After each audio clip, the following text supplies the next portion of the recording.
ಚಿತ್ರದುರ್ಗದ ಚಂದ್ರವಳ್ಳಿ ಪ್ರವಾಸಿ ತಾಣದ ಬಳಿ ಕಸದ ರಾಶಿ ಕಂಡು ಸಾರ್ವಜನಿಕರು ಕಿಡಿಕಾರಿದ್ದಾರೆ. ಮಂಗಳವಾರ ಬೆಳಗ್ಗೆ 9 ಗಂಟೆಗೆ ಈ ಬಗ್ಗೆ ಸ್ಥಳೀಯರು ಮತ್ತು ಕರುನಾಡ ವಿಜಯ ಸೇನೆ ಜಿಲ್ಲಾಧ್ಯಕ್ಷ ಕೆ.ಟಿ. ಶಿವಕುಮಾರ್ ಅವರು ಖಂಡಿಸಿ ಮಾತನಾಡಿದ್ದಾರೆ. ಇನ್ನು ಐತಿಹಾಸಿಕ ಚಂದ್ರವಳ್ಳಿ ಪ್ರವಾಸಿ ತಾಣಕ್ಕೆ ಹೋಗುವ ದಾರಿಯ ಉದ್ದಕ್ಕೂ ಸಾರ್ವಜನಿಕರು ಕಸದ ರಾಶಿಯನ್ನು ತಂದು ಎಸೆಯುತ್ತಿದ್ದಾರೆ. ಹಲವು ಬಾರಿ ನಗರಸಭೆ ಅಧಿಕಾರಿಗಳ ಗಮನಕ್ಕೆ ತಂದಿದ್ದರೂ ಸಹ ಕಸ ಹಾಕುವುದನ್ನು ನಗರಸಭೆ ತಡೆಯುವಲ್ಲಿ ವಿಫಲವಾಗಿದೆ. ಪ್ರತಿದಿನ ವಾಯು ವಿಹಾರಕ್ಕೆಂದು ಸಾರ್ವಜನಿಕರು ಬರುತ್ತಿದ್ದು ಕಸದ ರಾಶಿ ಕಂಡು ಮುಜುಗರ ಪಡುವ ಪರಿಸ್ಥಿತಿ ಉಂಟಾಗಿದೆ.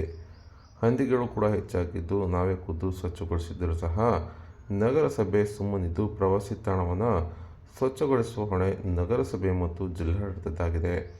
ಇನ್ನು ಕಸ ಎಸೆಯುವವರ ವಿರುದ್ಧ ಕ್ರಮಕ್ಕೆ ಮುಂದಾಗಬೇಕು ಮತ್ತು CCTVಗಳನ್ನು ಅಳವಡಿಸಬೇಕು. ಇಲ್ಲವಾದಲ್ಲಿ ಇದೇ ಕಸವನ್ನು ತಂದು ನಗರಸಭೆ ಮುಂದೆ ಸುರಿದು ಹೋರಾಟ ಮಾಡುವುದಾಗಿ ಕೆ.ಟಿ. ಶಿವಕುಮಾರ್ ಅವರು ಎಚ್ಚರಿಕೆ ನೀಡಿದ್ದಾರೆ.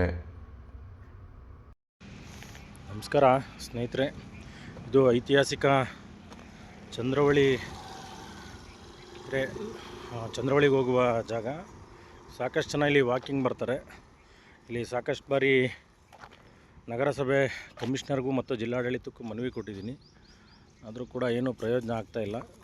2-3 ಬಾರಿ ಬಲವಂತದಿಂದ ಸ್ವಚ್ಛತೆಗೊಳಿಸಿದ್ವಿ. ಆದರೂ ಕೂಡ ಅಧಿಕಾರಿಗಳು ಈಗಲೂ ಕೂಡ ಇದ್ರ ಬಗ್ಗೆ ಗಮನ ಹರಿಸ್ತಿಲ್ಲ. ನಿನ್ನೆ ಕೂಡ ಕಮಿಷನರಿಗೆ ಹೇಳಿದ್ದೀನಿ. ಇದ್ರ ಬಗ್ಗೆ ದಯವಿಟ್ಟು ಈ ಕೂಡಲೇ ಕ್ರಮ ತಗೊಳ್ಬೇಕು. ಈ ಒಂದು ಪ್ರವಾಸೋದ್ಯಮ ಸ್ಥಳವನ್ನು ಸ್ವಚ್ಛವಾಗಿಡುವಂಥ ಕೆಲಸ ನಗರಸಭೆ ಮತ್ತು ಜಿಲ್ಲಾಡಳಿತದ ಹೊಣೆಯಾಗಿರುತ್ತೆ. ಇಷ್ಟೆಲ್ಲ ಹಂದಿಗಳು ಮತ್ತು ಕಸದ ರಾಶಿ ಎಡ ಮತ್ತು ಬಲಭಾಗದಲ್ಲಿ ಕಾಣ್ತಾ ಇದೆ. ಇದ್ರ ಬಗ್ಗೆ ಗಮನ ಹರಿಸ್ದೇ ಹೋದರೆ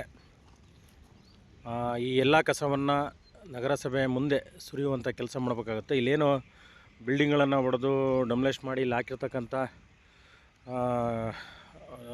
ಕಸವನ್ನು ಮತ್ತು ರಾಶಿಯನ್ನು ಹಾಕಿದಂಥ ಮಾಲೀಕರ ಮೇಲೆ ದಂಡ ವಿಧಿಸ್ರಿ, CCTV ಅಳವಡಿಸ್ರಿ. ಎಲ್ಲ ಜಿಲ್ಲೆಗಳಲ್ಲೂ ಎಲ್ಲ ಪ್ರವಾಸೋದ್ಯಮ ಸ್ಥಳಗಳು ಎಷ್ಟು ಅಭಿವೃದ್ಧಿ ಆಗ್ತಿದೆ, ಆದರೆ ಇಲ್ಲಿನ ಪ್ರವಾಸೋದ್ಯಮ ಸ್ಥಳಗಳನ್ನು ಅಭಿವೃದ್ಧಿಪಡಿಸಲಿಕ್ಕೆ ಯಾಕೋ ಜಿಲ್ಲಾಡಳಿತ ವಿಫಲವಾಗಿದೆ, ರಾಜಕಾರಣಿಗಳು ವಿಫಲರಾಗಿದ್ದಾರೆ. ಇದ್ರ ಬಗ್ಗೆ ಗಮನ ಹರಿಸ್ತಾ ಹೋದರೆ ಮುಂದಿನ ದಿನದಲ್ಲಿ ಉಗ್ರ ಹೋರಾಟ ಮಾಡಬೇಕಾಗುತ್ತೆ.